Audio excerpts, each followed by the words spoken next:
told our goals were misguided or too ambitious, that we would crush jobs and explode deficits. Instead, we've seen the fastest economic growth in over a decade, our deficits cut by 2/3, a stock market that has doubled, and healthcare inflation at its lowest rate in 50 years.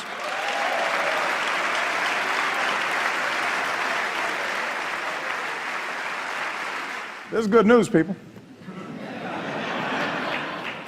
It often makes little difference who is in the big chair. The State of the Union, a time when the president needs to make calls for cooperation, has become much more of a look-at-me hour recently.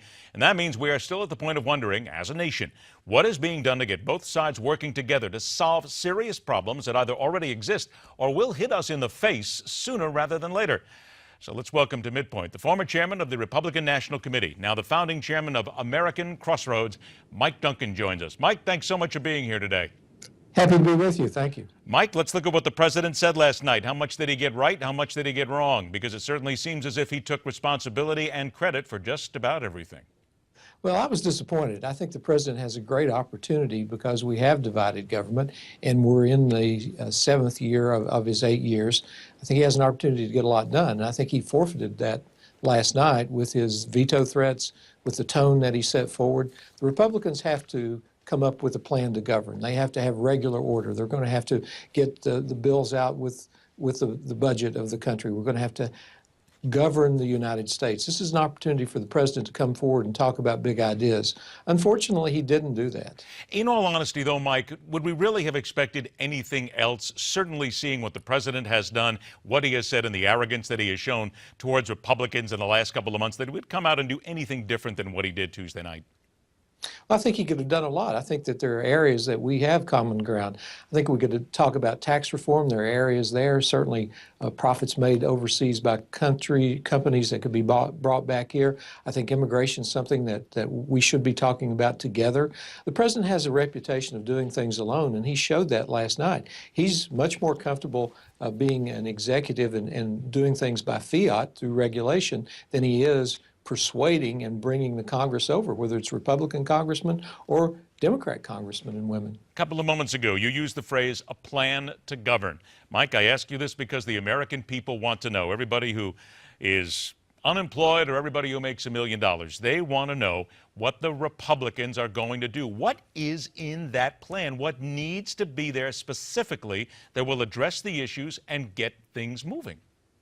Well, specifically, the Republicans are going to restore regular order where we have votes on things. That's very important in the Senate. We've not had votes for several years. But specifically, they're going to talk about immigration. You'll see immigration bills going forward. They're going to talk about the overreach of the federal government. That's an important issue that affects people's lives. It will increase electricity bills and bring reliability into play for millions of people in this country. That's an issue that will go forward. Foreign policy issues will go forward. The Republicans have a responsibility to govern, and that begins with the leadership and how they conduct themselves in the House and Senate. We will have a budget. You will see debates this time. There will be bills sent to the president, and it's going to be up to the president whether he signs those, lets them become law, or vetoes those bills. All right, now we talked about leadership. I got about a minute left before we take a break, come back, but in that minute, who is the leader then, Mike? Is it Boehner? Is it McConnell? Because you've got to have somebody to follow. So who is the man really in charge at this moment that the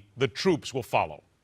Well, that's the great thing about when you don't have a president. You have multiple leaders. And at this point, you have Speaker Boehner, who is the leader of the House, Leader McConnell in the Senate. You have Reince Priebus, who's the leader of the Republican Party. And we have many, many outstanding Republican governors at the state level. You know, we still have a federal system in this country. Federalism is alive and well. So we look to those people also to be leaders of the party. There's not one uniform voice for the party until you have a president.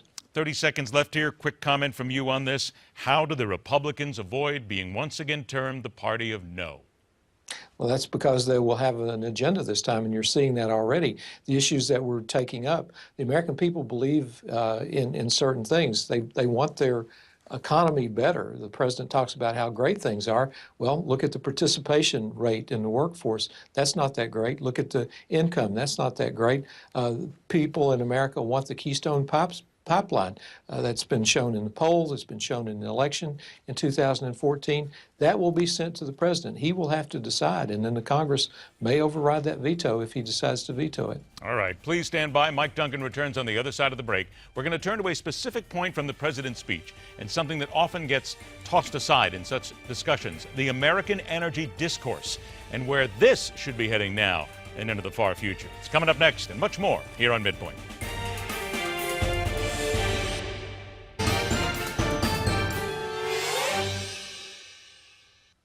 Let's welcome back to Midpoint former chairman of the Republican National Committee, also former chairman of the board of the Tennessee Valley Authority, one of the more powerful regional groups dealing with energy issues.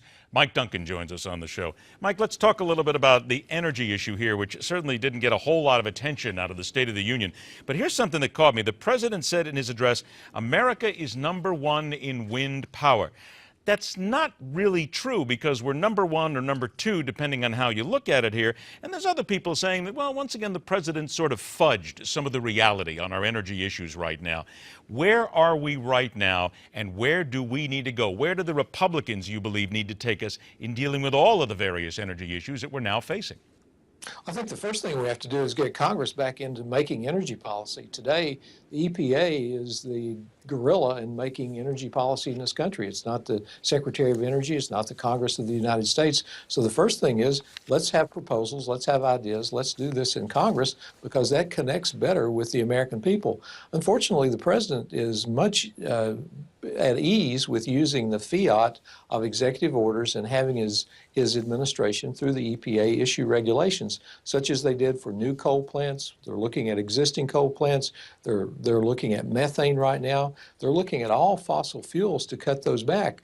I believe in all of the above. When I was chair of the Tennessee Valley Authority, I voted for nuclear, I voted for wind, I voted for solar, I voted for gas. But I also knew that coal was what kept the lights on. It was the base power that we needed to have available 24 hours a day, 7 days a week, so that when we have harsh winters or very, very hot summers, we're able to deliver the electric power that people so need for their homes, their comfort, and also the jobs. But what about those people, again, and I'm going to play devil's advocate, certainly on coal, because there are those people who say, certainly you're right about it, but it is a dirty fuel. There is no such thing as clean coal. There have been a number of studies on it, and we have to then work towards at least realizing that man is part of the problem. Not all the problem, but there's a part of it that man certainly holds in here, and we have to wean ourselves off that eventually and get to the cleaner fuels, such as wind, solar, and nuclear.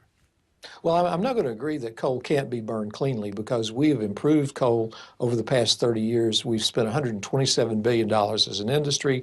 We've reduced the particulates by 90%, and we can continue improving the way coal is burned. Arguably, we have the cleanest air on earth in the United States.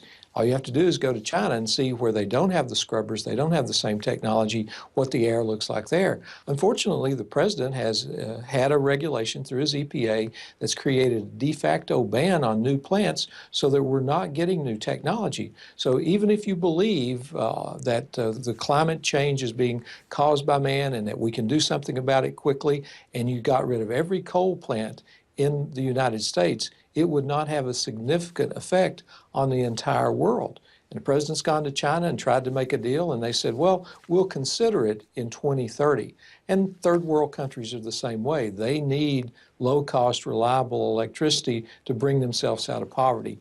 Coal has brought a lot of people out of poverty over a long period of time, and we can burn it cleanly if we're given the chance. But we do need to, no matter what, certainly use coal. But you would agree that we do need to get to the point where we are creating more efficient, cleaner fuels, and all the things you mentioned certainly are part of moving forward, right?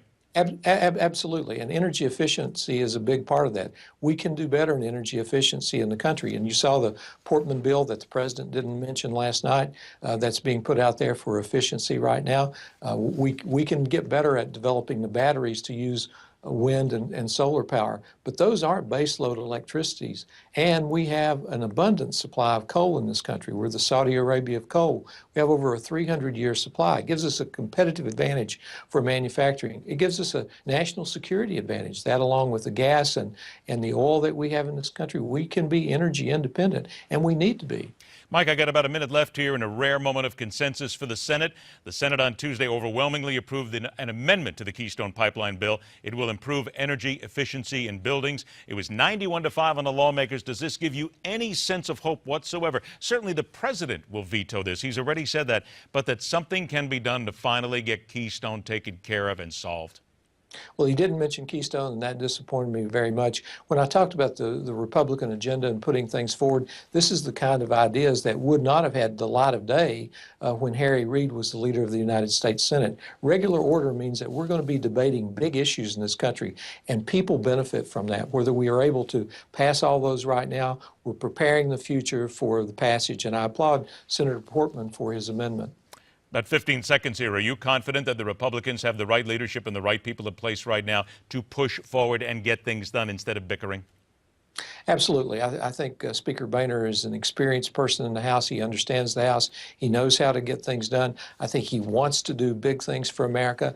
I know Senator McConnell personally very well. I know that he wants to do big things for America. I was just disappointed that the president didn't look at this as an opportunity to move the country forward, and he used it, I believe, as a partisan shot to start the next presidential election. Indeed he did. Mike Duncan, it's a pleasure. Thank you so much for joining us today. Thank you. Left versus right, Democrat versus Republican, right versus wrong. It's all next, coming up right here on Midpoint.